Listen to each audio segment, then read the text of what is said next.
Hello friends, मैं हूं doctor Seema Behl, phaco and LASIK surgeon from Mumbai. आज हम बात करेंगे कि कुछ लोगों को कैटरेक्ट सर्जरी के बाद भी साफ दिखाई नहीं देता, ऐसा वो कंप्लेन करते हैं। तो चलिए जानते हैं कि इसके क्या क्या कारण हो सकते हैं। सबसे पहली बात, तो जब हम कैटरेक्ट सर्जरी करते हैं तो उसमें लेज़र एनर्जी या फेको एनर्जी यूज़ होती है कैटरेक्ट को निकालने के लिए। तो सबसे पहली चीज़ है कि हीलिंग में भी टाइम लगता है। नॉर्मल कैटरेक्ट सर्जरी के बाद 100 में से 60-70% लोगों को नेक्स्ट डे क्लियर दिखाई देता है, परंतु 20-30% लोगों को 1-2 दिन से एक आध हफ्ते तक का भी टाइम रिकवर करने के लिए लग सकता है।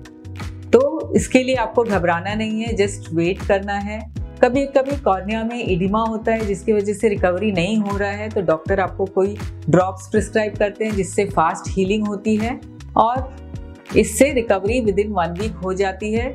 वेरी रेयरली अगर कैटरेक्ट बहुत हार्ड है या आपकी कॉर्निया पहले से ही वीक है तो 2-4 हफ्ते भी लग सकते हैं। जो दूसरा कारण है, कभी किसी केस में आंखों में कुछ इन्फ्लेमेशन होता है, आंखों का प्रेशर बढ़ सकता है, थोड़ी बहुत किसी में ब्लीडिंग होती है। ये बहुत कॉमन कॉजेज नहीं है, लेकिन किसी में अगर होता है तो ये भी रिकवर हो जाता है विथ मेडिसिन्स। इसमें भी कोई घबराने की बात नहीं है। अगर 1 मंथ हो गए हैं उसके बावजूद भी आप अपने विजन से सेटिस्फाइड नहीं हैं, तो हमें एडजस्टमेंट के बारे में भी बात करनी है। कौन सी तरह का लेंस आपके में यूज हुआ है। ब्रॉडली 2 तरह के लेंस होते हैं, मोनोफोकल और मल्टीफोकल।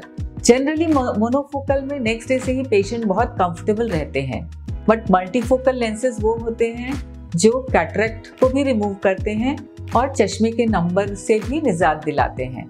लेकिन इन लेंसेज से एडजस्ट करने के लिए पेशेंट को न्यूरो एडॉप्टेशन के लिए टाइम लगता है, क्योंकि अभी तक आप सारे काम चश्मे से कर रहे थे एंड सडनली ब्रेन को सीखना पड़ता है कि बिना चश्मे के कैसे हम उसमें देख सकें। और ये लेंसेज होते हैं जिनमें दूर का, इंटरमीडिएट और पास तीनों फैसिलिटीज एक ही लेंस में होती है। तो ब्रेन को ये धीरे धीरे लर्न करना पड़ता है कि कैसे हम इस चीज़ में एडजस्ट करें। इस चीज़ को 1 महीने से लेकर 6 महीने तक भी लग जाता है। इसमें भी आपको जस्ट पेशेंस रखना है और धीरे धीरे at the end of the day ये एडजस्ट होगा and you are going to be comfortable. जो अगला कारण है, जैसे कैटरेक्ट ऑपरेशन हो गया लेकिन उसमें पहले ही आपको कुछ प्री एग्जिस्टिंग डिसीज थी। कैटरेक्ट ऑपरेशन के पहले सारा चेक होता है।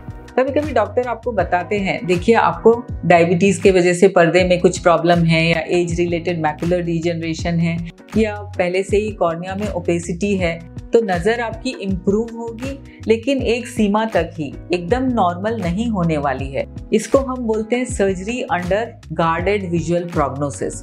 तो जो प्रॉब्लम आपको कैटरेक्ट के वजह से जो डिक्रीज ऑफ विजन थी वो तो इम्प्रूव हो जाएगी, लेकिन जो दूसरे कारणों से प्रॉब्लम थी उसकी आपको ट्रीटमेंट करनी पड़ेगी, तभी आपको नॉर्मल विजन आएगी। कभी कभी कैटरेक्ट के बाद इमीडिएटली अच्छी विजन आ जाती है, पर 6 महीने साल के बाद फिर आंखों में धुंधलापन आ जाता है। बहुत बार पेशेंट ये भी पूछते हैं कि कैटरेक्ट हम निकलवा दे रहे हैं लेकिन फिर से कैटरेक्ट आएगा क्या डॉक्टर। तो फिर से कैटरेक्ट तो नहीं आता है, लेकिन जब भी हम बॉडी में कुछ भी सर्जरी या कोई हीलिंग प्रोसेस होता है तो body tries to rebuild what has been lost. इसी तरह कैटरेक्ट के बाद भी बॉडी ट्राई करती है रीबिल्ड करने का। कैटरेक्ट तो वो नहीं बना सकती, लेकिन जो मेम्ब्रेन जिसके ऊपर हम लेंस रखते हैं वो मेम्ब्रेन में few cells will come and this is known as posterior capsular opacity, और इसमें नज़र में फिर से थोड़ा धुंधलापन आ जाता है। इसको आफ्टर कैटरेक्ट भी कहते हैं। इसका ट्रीटमेंट बहुत सिंपल है, ओपीडी प्रोसीजर है। एक लेज़र की सहायता से हम ये मेम्ब्रेन को फिर क्लीन कर देते हैं या उसमें एक ओपनिंग बना देते हैं और आपकी विजन फिर पहले जैसे अच्छी हो जाती है।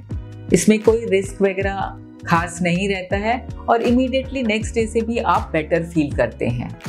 अगर बहुत सालों के बाद फिर आपकी विजन धुंधला गई है तो हमको दूसरे कारण देखने पड़ते हैं, जैसे मैंने बताया, जैसे आपके विट्रस में कुछ हेमरेज हो, डायबिटीज़ रिलेटेड प्रॉब्लम हो, या ऑप्टिक नर्व में कुछ प्रॉब्लम हो, या ब्रेन में कुछ स्ट्रोक हो गया है। तो ये डिफरेंट कॉजेज होते हैं, क्योंकि हमारी नज़र सिर्फ और सिर्फ लेंस के ऊपर नहीं डिपेंड करती है, वो डिपेंड करती है कॉर्निया के क्लैरिटी पे, विट्रस जेल के क्लैरिटी पे, रेटिना पर, ऑप्टिक नर्व पर और ब्रेन पर। ये सारी चीज़ें हेल्दी होनी चाहिए, तभी आपकी नज़र क्लियर रहेगी।